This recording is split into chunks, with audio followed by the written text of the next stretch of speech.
I had a friend. His name is Chukudi. Chukudi and I were best friends. We've been friends for many years. Chukudi is the most selfless guy I've ever come across. No joke.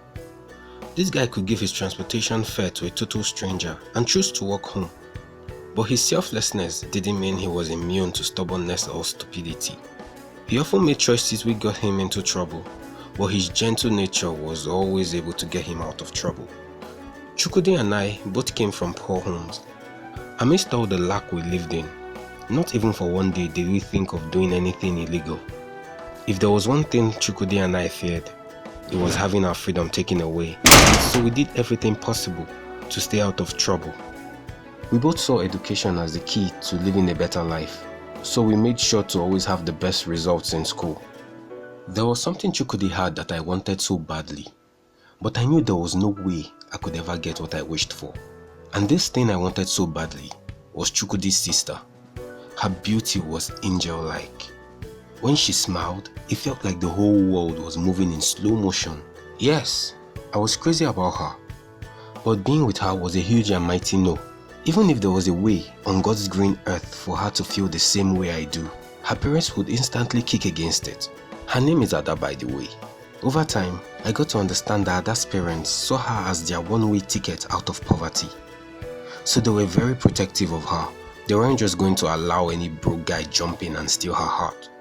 They dictated who she could be and not be with.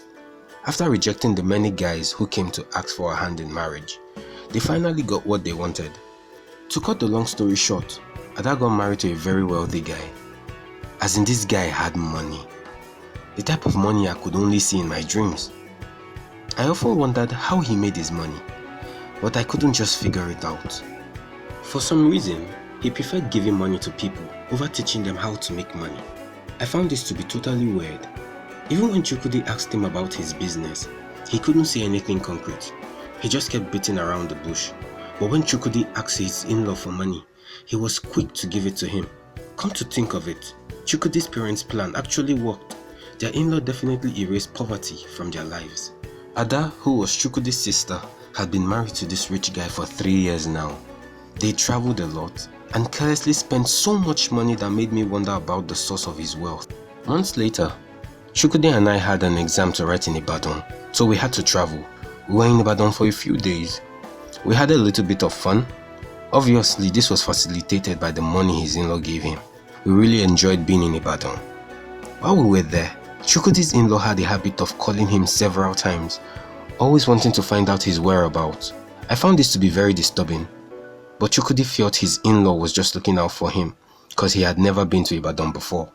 Anytime he called, he would tell Chukudi to stay away from banks in Ibadan because they weren't safe.